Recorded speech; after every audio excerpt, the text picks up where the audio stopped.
Assalamualaikum warahmatullahi wabarakatuh. Perkenalkan, nama saya Wulan Safitri dari kelas 9K absen 31. Hari ini saya ingin mengajak kalian semua untuk memahami globalisasi. Pernah nggak sih kepikiran kok barang dari luar negeri gampang banget kita dapetin? Nah, itu dia globalisasi. Mari kita bahas lebih lanjut yuk. Apa itu globalisasi? Globalisasi terdiri dari dua kata, yaitu global yang berarti meliputi seluruh dunia dan isasi yang berarti yaitu proses. Globalisasi adalah penglobalan atau sebuah proses yang berlangsung meliputi seluruh dunia. Sedangkan pengertian globalisasi menurut Kamus Oxford, globalisasi adalah sebuah situasi di mana budaya dan sistem ekonomi berbeda di seluruh dunia dapat saling terhubung dan menjadi serupa atau sama lain karena pengaruh meluasnya perusahaan multinasional dan perkembangan komunikasi yang lebih baik. Sejarah globalisasi secara singkat, globalisasi telah dimulai sejak zaman kuno melalui jalur perdagangan seperti jalur sutra, namun berkembang pesat sejak revolusi industri dengan munculnya teknologi mesin, transportasi, dan komunikasi modern. Contoh globalisasi: 1. Bidang teknologi, 2. Bidang ekonomi, 3. Bidang sosial dan budaya, 4. Bidang politik, dan yang terakhir bidang pendidikan. Bidang teknologi adalah proses penyebaran, perkembangan, dan pemanfaatan teknologi modern yang melintasi batas negara sehingga memengaruhi berbagai aspek kehidupan masyarakat dunia. Teknologi menjadi salah satu pendorong utama globalisasi karena mempercepat arus informasi, komunikasi, transportasi, serta perdagangan. Contohnya, marketplace internasional seperti Amazon, Alibaba, dan Tokopedia memudahkan transaksi lintas negara. Zoom dan Google Meet mempercepat pertemuan virtual global.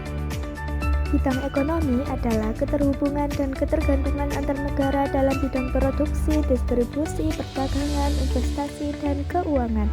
Contohnya, Indonesia mengekspor kopi, karet, dan batu bara ke berbagai negara. E-commerce global, Shopee dari Singapura, Alibaba dari Tiongkok, dan Amazon dari Amerika Serikat digunakan di banyak negara. Bidang sosial dan budaya adalah proses masuk dan tersebarnya nilai, norma, gaya hidup, serta kebiasaan dari satu bangsa atau negara ke negara lain sehingga memengaruhi pola pikir, sikap, dan perilaku masyarakat dunia. Contohnya, K-pop dan drama Korea populer di seluruh dunia, termasuk di Indonesia. Media sosial seperti TikTok, Instagram membentuk tren gaya hidup anak muda. Bidang politis adalah proses keterhubungan antar negara dalam bidang pemerintahan, sistem politik, dan pengambilan keputusan global. Negara-negara makin saling bergantung dan bekerja sama untuk mengatasi masalah bersama seperti perdamaian, keamanan, hak asasi manusia, hingga lingkungan.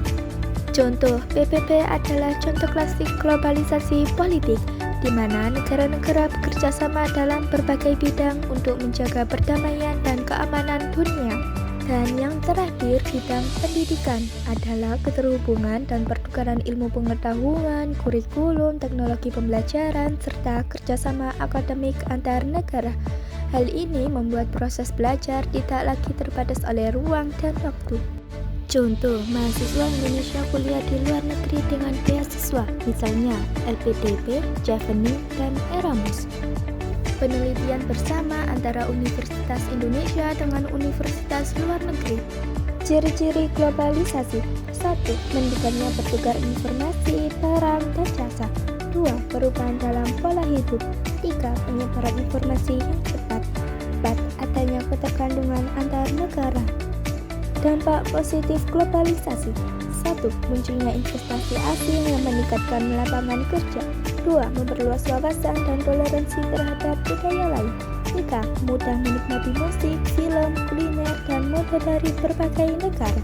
4. Pertukaran pelajar dan beasiswa internasional. 5. Meningkatkan kualitas SDM melalui kerjasama pendidikan. 6. Informasi lebih cepat diakses melalui internet dan media sosial. 7. Mendorong kerjasama antar negara untuk perdamaian dunia.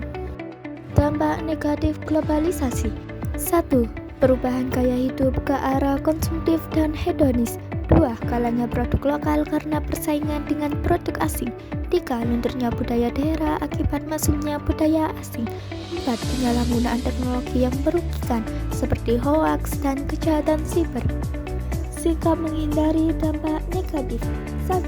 Meningkatkan kesadaran berpolitik masyarakat agar tidak mudah diprovokasi. 2. Cinta produk dalam negeri dengan membeli barang lokal. 3. Lestarikan budaya daerah seperti bahasa, tarian, kuliner, dan pakaian tradisional. 4. Gunakan teknologi secara bijak dan bertanggung jawab.